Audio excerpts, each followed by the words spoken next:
Now, out of these 63 days that were on this trip, camping in this area was going to be the highlight for me. I was looking forward to this most of all. And I don't mean camping right here, but in this area. This is dispersed camping. It's the Alabama Hills. It's known for a lot of dispersed camping and a lot of excellent views and scenery. This is also the location where a lot of movies were made, especially back in the black and white era. A lot of westerns were made down here. A lot of TV shows like Bonanza, Rawhide, $6 Million Man, even some current movies such as Iron Man. Is it better to be feared or respected? Is it too much to ask for both? That's how Dad did it. That's how America does it.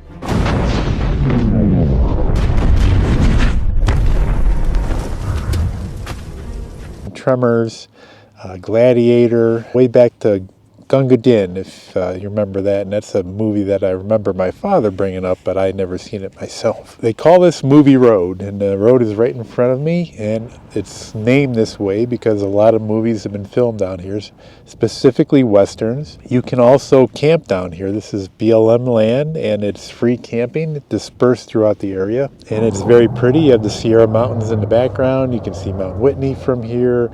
You've got mountains and rocky terrain over here. So I was looking forward to basically just pulling our trailer through here and finding a campsite and setting up for the next 3 nights. But actually a few days before I got here, I started doing a little bit more research. And if you look at the sign in front of you, that's basically a no camping area. And probably a few months ago, that sign wasn't there, and you were probably able to camp in this nice little pull off here.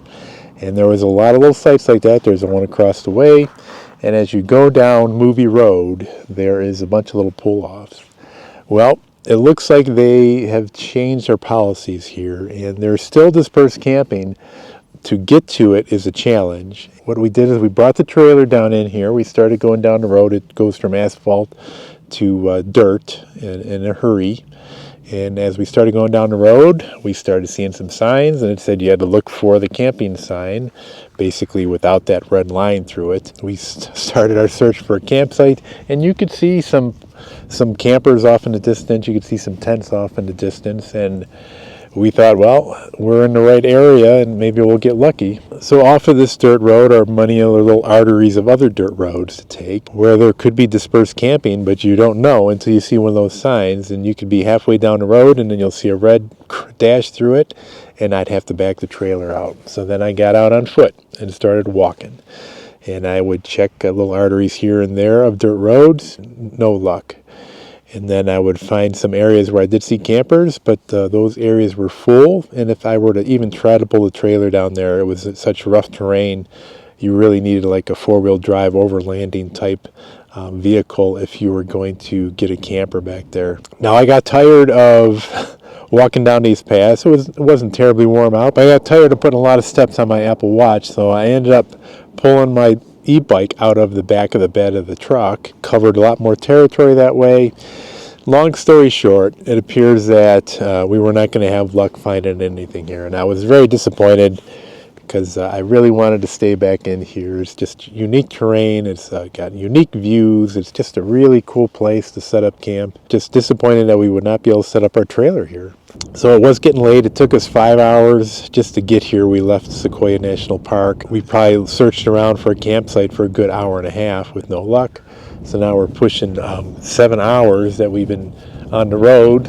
So we drove back into Lone Pine, just grabbed a bite to eat really quick to try to regroup. My backup plan was going to be Tuttle Creek Campground, which is basically run by recreation.gov, but it's first come, first serve, and there's a lot of campsites there.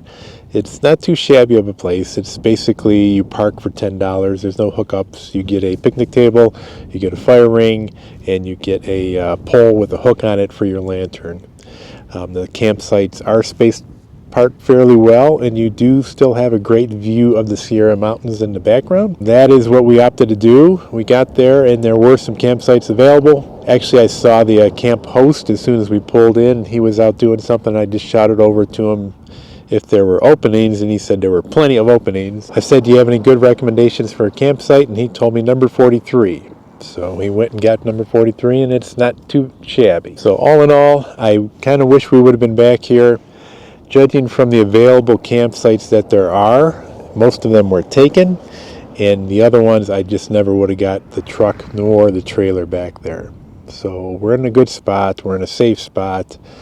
We didn't break any springs or axles trying to get back here. Still a lot of nice views in the town of Lone Pine, which is about 2 miles that way. We went to the movie museum, which talks about all the films that were shot down here.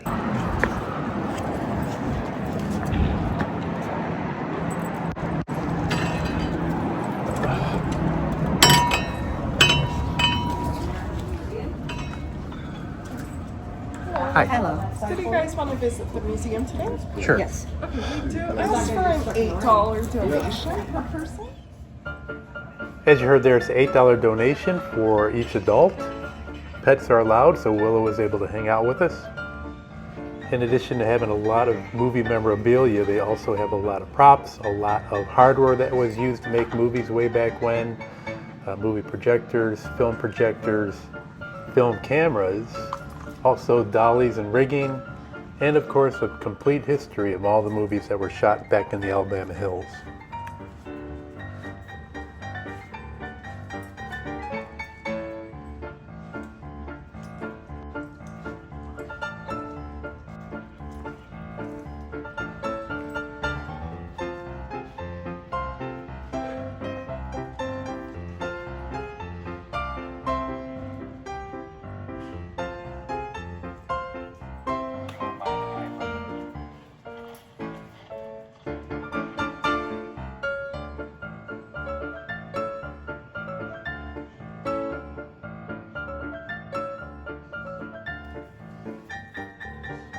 Certainly most of the movies that were shot in the Alabama Hills were westerns, especially in the beginning of the film era. That was a very popular genre, and multiple westerns were shot there. But also there is a lot of dedication here to modern films like Iron Man.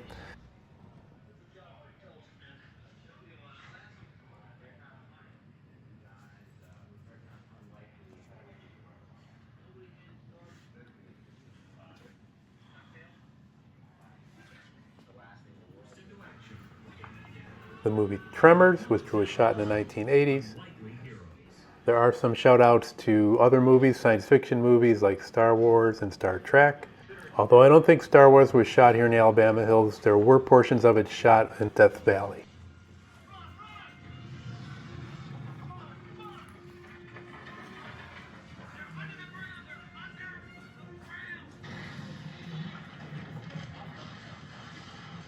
Soon the whole town is drawn into the battle, including Michael Gross as Burt Gummer, a no-nonsense, tough-as-nails survivalist who's ready to fight back. We arm ourselves, we set perimeters, stand guard. Let's make things show up here. We make a mistake. Why? He doesn't realize that way how. Pick it up. Nothing is safe. As we go through the film, we'll find out that. Our campground is not too far away from where a couple different Star Trek scenes were filmed for the movie Generations. Yes, it certainly is. And in the same movie, there is another spot that we can see right out the window of our trailer where William Shatner rode a horse.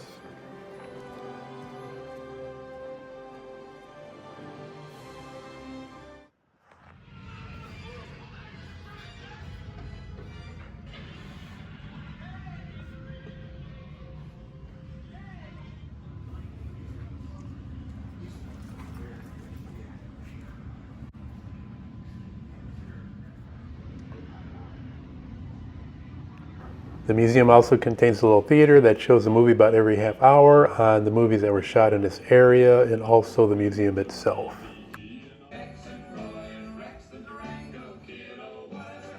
In addition to all the movies that were shot in this area, there's also an area dedicated to the TV shows.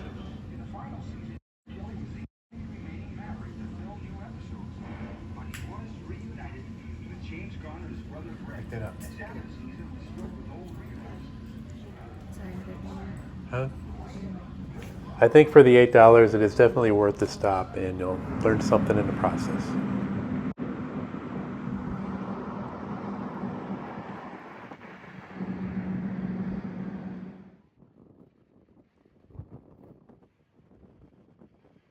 Maybe a little refresher for folks that are getting a new RV.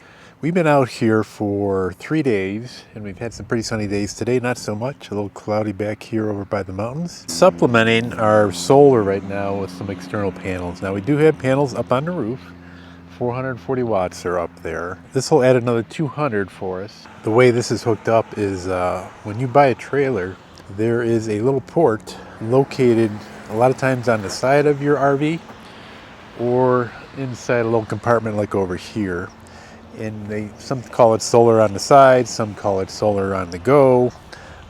Typically it's an Anderson connection, a little special connection that is normally used for like little trickle chargers and little jump starters, stuff like that. But it's mounted on the inside. And one thing that the manufacturer of the trailer does is that they reverse the polarity in there so that they make it proprietary. So you have to buy their solar panels to use it. Now you don't necessarily have to buy their solar panels, you just have to know to either reverse the polarity, or if you buy the Anderson connection that has your solar connectors on the other end, most Anderson connectors will come with a little reverse polarity adapter. And that's what I have on here. So you have the reverse polarity adapter plugged into the side of the trailer. Then you have your regular Anderson connection plugged into that. Typically when they have this solar on the side and they have this little plug like I have here, all it is just wires that are going directly to the battery. There's nothing fancy in between. It's just a little port to make it a little more convenient to give you a direct connection to your battery. You just can't take solar panels and go right to the terminals of your battery. What you need is to have a solar controller in the middle, so it's not going to give too much voltage to the battery, and it's not going to overcharge that battery. And the solar controller is basically going to control the solar. Now there is a little QR code inside the door there, and if you scan it and go to the link in there, it's going to take you to that manufacturer's website, and it's going to want to sell you their solar panels. These are Bluetti solar panels. It's 200 watts down here, and basically what I've done is I come out of the Bluetti, I go into a solar controller that's made by Renogy. From there I go into my solar cables, and then those solar cables go into the Anderson connection, and then the Anderson connection goes into the reverse polarity adapter. So if you want to add your own panels, you could probably save a little bit of money than going with the proprietary ones that the manufacturer is going to want to sell you. You can probably change the wattage and amperage a little bit, but that's basically what you need to do if you want to take advantage of that little plug that's either on the side of your trailer or RV or in a compartment. That is basically, again, it says solar on the side or solar to go, something along that nature. Now the advantage of using solar panels on the side like that over, let's say, solar panels up on the roof, a lot of times if you park your RV and you're under a tree or you're in a shaded spot, it's not that easy to move your RV. But I can move those solar panels and adjust them as the sun revolves around the trailer from east to west, take more advantage of the sun. Especially if I'm in a shaded area with trees, I'm really not going to move my trailer, but this being plugged in, it gives me that supplemental wattage that I may be looking for. And again, I can find a nice sunny spot as opposed to a shady spot and put it at the best angle necessary to get the most wattage out of those panels. The ones up on the roof really are not going anywhere, and I really can't tilt them. All right, so that is just a brief overview on how to use that port on the side of your RV or trailer and supplement that trailer with some extra wattage using solar panels.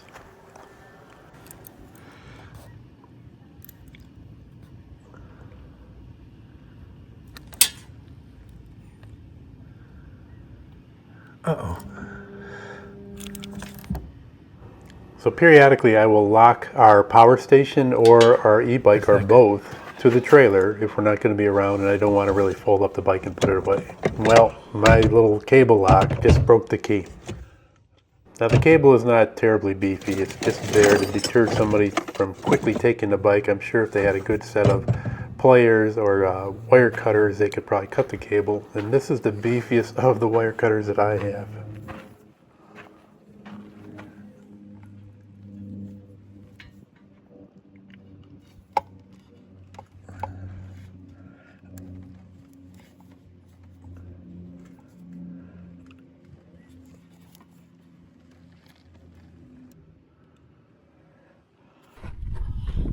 gonna take a little bit more doing, and I'm probably gonna damage these cutters.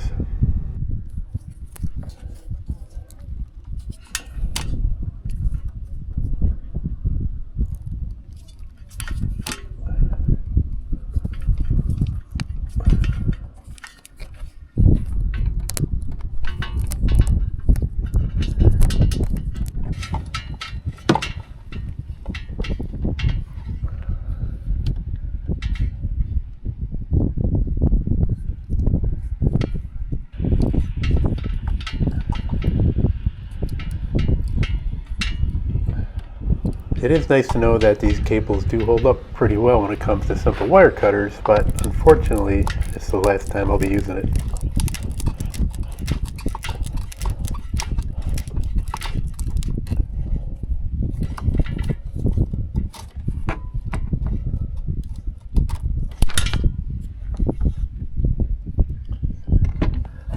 I think originally this cable was used for trail cameras to keep them from being stolen off the trees. Alright, one last thing I want to mention before we go is that this area has been pretty nice. We've hung out here for over 3 days. Just having that scenery outside the window, we really didn't need to go anywhere or do anything. Just hang out by the campsite would have been sufficient for us. Some of the cameras I use when producing these videos are little action cameras, and they have a feature on there for time lapse. And I do make a lot of time lapses when we go out on the road and even when I'm around in southern Ohio. But I did one at night, and I caught something interesting in the time lapse itself. If you look to the left of the trailer, just above the horizon, you'll see quick, very quick flashes of light. They're not airplanes, they're meteor showers, and they move with the rotation of the Earth. If you continue to watch, you'll see them disappear behind the trailer and then appear again to the right of the trailer. So what I've captured here is the peak of the Lyrid meteor showers. When you view the Lyrid, you're supposed to be looking northeast, and we are looking north. And I thought it was kind of neat because normally you would see meteor showers and they basically streak across different areas of the sky, where this was concentrated in one small area.